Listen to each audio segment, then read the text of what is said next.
का 25% बच्चों का नामांकन अपने पड़ोस के कमजोर वर्ग एवं अलाभकारी समूह के बच्चों का करेगा तथा उन्हें मुफ्त एवं अनिवार्य प्रारंभिक शिक्षा उसकी पूर्णता तक प्रदान करेगा। उक्त समूह के बच्चों के मामले में उक्त अधिनियम की धारा 12 के आलोक में निर्धारित राशि की प्रतिपूर्ति राज्य सरकार द्वारा की जानी है। प्रस्वीकृत निजी विद्यालयों से यह अपेक्षित है कि कक्षा 1 में बच्चों के नामांकन की कुल क्षमता का 25% बच्चों का नामांकन कमजोर वर्ग एवं अलाभकारी समूह के बच्चों से करने हेतु सूचना सार्वजनिक करे। तदुपरांत उक्त समूह के नामांकित बच्चों की विवरणी जिला शिक्षा पदाधिकारियालय को उपलब्ध कराई जाती है। प्रस्वीकृत निजी विद्यालयों के द्वारा उपलब्ध कराई गई सूची की जांच कर प्रतिपूर्ति की राशि निजी विद्यालयों को अंतरित की जाती है। निजी विद्यालयों को प्रस्वीकृत करने की प्रक्रिया को पारदर्शी बनाने के उद्देश्य से सितंबर 2021 से ई संबंधन पोर्टल विकसित किया गया है, जिसके तहत वर्तमान में निजी विद्यालयों को प्रस्वीकृति देने का कार्य चल रहा है। इस क्रम में उक्त अधिनियम 2009 की धारा 12(1)(c) में किए गए प्रावधानों के तहत प्रस्वीकृत निजी विद्यालयों में नामांकित अलाभकारी समूह के बच्चों के आंकड़े, जिन पर निजी विद्यालय द्वारा व्यय की प्रतिपूर्ति राज्य सरकार के द्वारा की जाएगी, को अपलोड करने की व्यवस्था हेतु पोर्टल विकसित किया जा रहा है महोदय। और पोर्टल विकसित करके ये सभी चीजें पोर्टल के माध्यम से ऑनलाइन की जाएंगी और सरकार को उम्मीद है कि जो माननीय सदस्य ने चिंता जाहिर की है उसका बहुत हद तक निदान निकल जाएगा। ये जवाब गोल मटोल है। शिक्षा के अधिकार कानून के 12(1)(c) के शासनादेश पूरक पूछिए। जी पूरक ही पूछ रहा हूं। शासनादेश में स्पष्ट है कि कमजोर और सामाजिक आर्थिक रूप से पिछड़े बच्चों के लिए राज्य के तमाम पंजीकृत निजी विद्यालयों में 25% सीटें आरक्षित है। इसके तहत उन स्कूलों के नजदीक में रह रहे SC, ST, OBC, EBC minority जो वंचित समाज के बच्चे हैं, उनको एक साथ यह माने गुणवत्तापूर्ण शिक्षा का अवसर प्रदान करता है। इससे बड़ा इसका उद्देश्य है कि यह साझा स्थान प्रदान करता है जहां पे अमीर, गरीब और विभिन्न जाति के बच्चे एक साथ बैठते हैं, पढ़ते हैं, रहते हैं, कम से कम जीवन के अपने 8 वर्षों तक। और हम देख रहे हैं कि आरा में DAV जीन पॉल्स स्कूल हो, माउंट लिटेरा हो, पटना में ओपन माइंड बिरला स्कूल हो, संत जेवियर्स स्कूल हो, नोटे डम स्कूल हो, पूरा क्या है ये बताइए ना। इन तमाम स्कूलों में फर्जीवाड़ा करके गरीब बच्चों के नाम पे अमीर बच्चों का ही, अमीर बाप के बेटे बेटियों का नाम लिखा दिया गया है।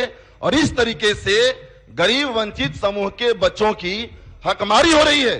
अगर सरकार सचमुच इस कानून के प्रति गंभीर है तो क्या दिल्ली और तमिलनाडु राज्य के तर्ज पे इस कानून के इंप्लीमेंटेशन के लिए कोई नियमावली, कोई मॉडल बनाने पर विचार रखती है या मॉनिटरिंग के लिए कोई सिस्टम बनाने पर विचार रखती है महोदय? माननीय मंत्री महोदय, सरकार तो राज्य के सभी बच्चों को मुफ्त शिक्षा देने के प्रति गंभीर है और गरीब बच्चों के प्रति तो सरकार का बढ़ा हुआ दायित्व भी सरकार के संज्ञान में है। और इसीलिए हमने कहा कि जो मुफ्त शिक्षा का अधिकार कानून बना, उसको लागू करने के लिए हम लोग ने 2011 में नियमावली बनाई है और उसके तहत जो हमने बताया कि उसमें प्रावधान है कि जहाँ पे स्कूल स्थापित होता है उसके आसपास के गरीब बच्चों को उसमें 25% नामांकन लेना है। और सरकार तो इतनी गंभीर है कि स्कूल को भी कहती है कि आप अगर उनको पढ़ाते हैं तो उनके लिए आपको शुल्क और बाकी चीजों की हम प्रतिपूर्ति कर देते हैं कि स्कूल वाले भी उसको नकार नहीं सकते कि सरकार तो उनको पढ़ाने के लिए अलग से पैसा निजी विद्यालयों को देते हैं। जहां तक माननीय सदस्यों ने जिस बात की चर्चा की है कि गरीब बच्चों के नाम पर अगर अमीर बच्चों का नामांकन करके फर्जीवाड़ा किया जाता है तो स्वाभाविक रूप से यह सरकार की नीतियों के प्रतिकूल है। आप सारी सूचना दीजिए, हम अवश्य जांच कराएंगे और जो इसमें दोषी पाए जाएंगे उनके विरुद्ध भी कार्रवाई करेंगे।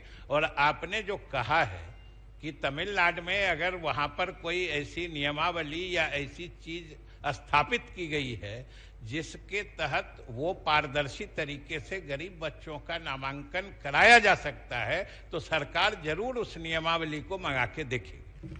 चलिए, माननीय सदस्य, नहीं, बहुत सकारात्मक जवाब है। और दूसरे माननीय सदस्य श्री अजीत शर्मा अपनी सूचना को पढ़ें। एक मिनट, ठीक है, बोलिए अजीत जी। हो गया। एक इसमें मेरा पूरक सवाल है। 3 आपका हो चुका। 11 जून 2018 को अजीत जी लोक संवाद के कार्यक्रम में, महोदय, लोक संवाद के कार्यक्रम में माननीय मुख्यमंत्री के द्वारा इस कानून को लागू करने के संदर्भ में राज्य के आला अधिकारियों को सर्वे करने का निर्देश दिया गया था। ये मेरे पास लेटर मौजूद है। क्या बिहार विधानसभा के सभी सदस्यों को सर्वे रिपोर्ट सरकार देना चाहती है? बैठ जाइए। अजीत शर्मा जी, उनको 1 मिनट। अजीत शर्मा जी 1 मिनट। मंजिल जी, माननीय सदस्य बैठ जाए। अब अध्यक्ष महोदय, मेरा ये जो पूरक है इस सवाल पर, ममू जी 1 सेकंड, एक जो ये पूरक है महोदय, इस पे एक पूरक है कि क्या बिहार सरकार या माननीय शिक्षा मंत्री ये बताएंगे कि ये जो बच्चों को मुफ्त शिक्षा देने की सरकार की नीति है उसमें सरकार सिर्फ ट्यूशन फीस देती है? क्या यह बात सही है कि तमाम विद्यालयों में ट्यूशन फीस के अलावा जो फीस लिया जाता है वो बहुत ज्यादा होता है? तो जो गरीब लोग हैं जिनको आप इस एक्ट के अनुसार लाभ से हटकर, नहीं, विषय में महोदय, कि चूंकि ऐसा ये कानून ऐसा बने समावेशी, आपके सुझाव को ग्रहण किया। महबूब जी, महोदय बात सुन लिया जाए महोदय, संक्षिप्त में बोलिए। संक्षिप्त में बात सुन लिया जाए। मतलब ट्यूशन फीस के अलावा टोटल फीस क्या सरकार दे रही? ठीक, मंत्री जी देंगे जवाब। महबूब जी आप भी पूछ लीजिए। अब अजीत, जवाब तो इतना सकारात्मक दिए। अरे ठीक है, आप बोलिए। हाँ। ये जो संक्षिप्त में, सागर में, संक्षिप्त में गागर भरिए। मैं समझता हूं कि ये अनुदान गागर में सागर भरिए और अमीरों के बच्चे को गरीब बना के जो व्यवस्था के साथ जो प्राइवेट स्कूल की मैनेजमेंट है वो डीओ के साथ मिली भगत करके हो रहा है। महोदय, मैं ये जानना चाहता हूं क्या डीएम के वेबसाइट पर विद्यालय के छात्रों को और जो गरीब छात्रों है जिनको दिया जाता है दर्शाने की व्यवस्था करना चाहते हैं माननीय मंत्री? माननीय मंत्री जी ने तो कहा कि कोई जानकारी है तो दीजिए, हम जांच करवा देंगे, कार्रवाई करेंगे। बैठ जाइए। अब माननीय मंत्री, माननीय सदस्य श्री अजीत शर्मा